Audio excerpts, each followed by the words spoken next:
కంచిపట్టు చీరల సామ్రాజ్యం తెలుగు ప్రజల షాపింగ్ ప్రపంచం వారాహి సిల్క్స్ కూకట్పల్లిలో ఏప్రిల్ 4న గొప్ప ప్రారంభం.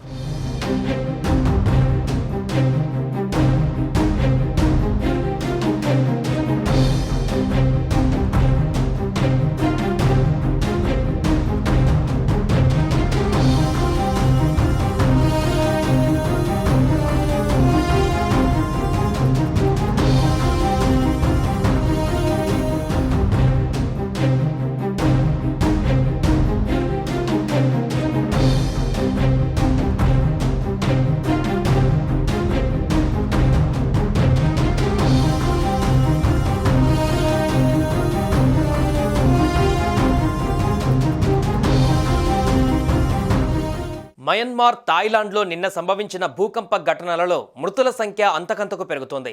మయన్మార్లో మృతుల సంఖ్య 694కు చేరిందని మిలిటరీ అధికారులు వెల్లడించారు. మరోవైపు థాయిలాండ్లో మృతుల సంఖ్య 10కి చేరుకుంది. బ్యాంకాక్లో భవనం కూలిన ఘటనలో 100 మంది కార్మికులు గల్లంతయ్యారు. ఈ భూకంపం కారణంగా మృతుల సంఖ్య 10,000 దాటే అవకాశం ఉందని అమెరికా ఏజెన్సీ హెచ్చరించింది.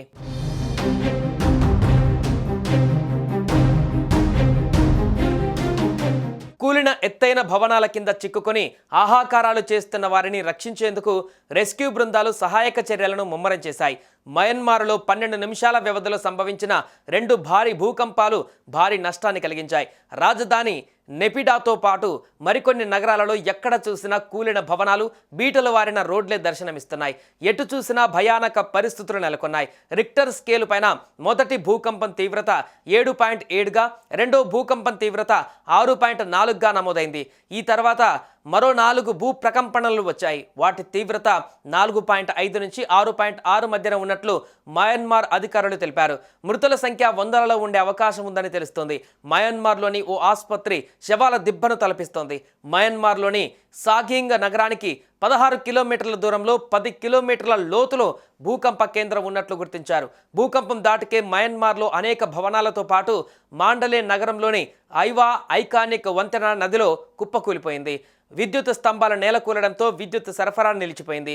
దీంతో సహాయక చర్యలకు ఆటంకం కలుగుతోంది. భూకంపం తీవ్రతకు మయన్మార్ రాజధాని నెపిడాలోని 1000 పడకల ఆసుపత్రి కుప్పకూలింది. అత్యధికంగా అక్కడే ప్రాణాలు కోల్పోయి ఉండవచ్చని తెలుస్తోంది. కొత్తగా ఈ ఆసుపత్రిని నిర్మించారు.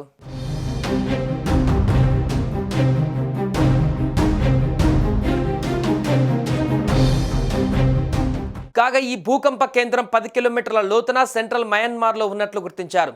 సగాయింగ్ ఫాల్ట్కు సమీపంలో ఉండే ఈ ప్రాంతంలో తరచూ భూకంపాలు సంభవిస్తుంటాయి. ఇంతకీ సగాయింగ్ ఫాల్ట్ అంటే ఏమిటి? ఆ ప్రాంతంలోనే ఎందుకు భూకంపాలు సంభవిస్తాయి? దానికి గల కారణాలేంటి అనేది ఇప్పుడు చర్చనీయాంశంగా మారింది. భూమి పైపొరాల్లోనే ఉండే టెక్టానిక్ ప్లేట్స్ సరిహద్దులను ఫాల్ట్స్ అంటారు.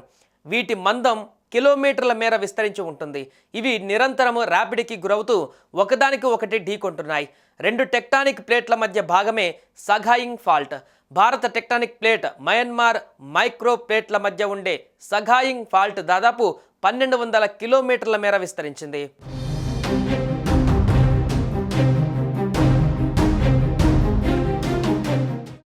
భారీ భూకంపంతో అతలాకుతలమైన మయన్మార్కు భారత్ అండగా నిలిచింది. ప్రధాని నరేంద్ర మోడీ ఆదేశాల మేరకు దాదాపు 15 టన్నుల సహాయ సామాగ్రిని అక్కడికి పంపించింది. భారత వాయుసేనకు చెందిన C-130J ప్రత్యేక విమానం హిండన్ ఎయిర్ ఫోర్స్ స్టేషన్ నుంచి బయలుదేరి వెళ్ళింది. ఈ మేరకు ప్రభుత్వ వర్గాలు వెల్లడించాయి. బాధితులకు అవసరమైన ఆహార పదార్థాలతో పాటు తాత్కాలిక నివాసం కోసం టెంట్లు, స్లీపింగ్ బ్యాగ్స్, వాటర్ ప్యూరిఫైయర్లు, సోలార్ ల్యాంప్, జనరేటర్లు, అత్యవసర వైద్య పరికరాలను మయన్మార్కు పంపించినట్లుగా సమాచారం. ప్రకృతికి తనని తాను నాశనం చేసుకునే శక్తి ఉంది. అలాగే దాన్ని అదే జీవం పోసుకోగలదు. ఇది సృష్టి ధర్మం. అయితే ప్రకృతి నాశనానికి మనిషి కూడా పెద్ద కారణమవుతున్నాడు. అందుకే ఈ భారీ భూకంపాలు, సునామీలు, అకాల వర్షాలు, భారీ హిమపాతాలు, వరదలు, కొండ చర్యలు విరిగిపడటం, విపరీతమైన ఎండ వంటి అనేక ప్రకృతి వైపరీత్యాలు ఏర్పడి మనిషి జీవితాన్ని భయభ్రాంతులకు గురి చేస్తున్నాయి. ఇక అప్పుడే కొందరికి దేవుడు గుర్తుకు వస్తాడు. అందరికీ చేసిన తప్పులు గుర్తుకు వస్తాయి.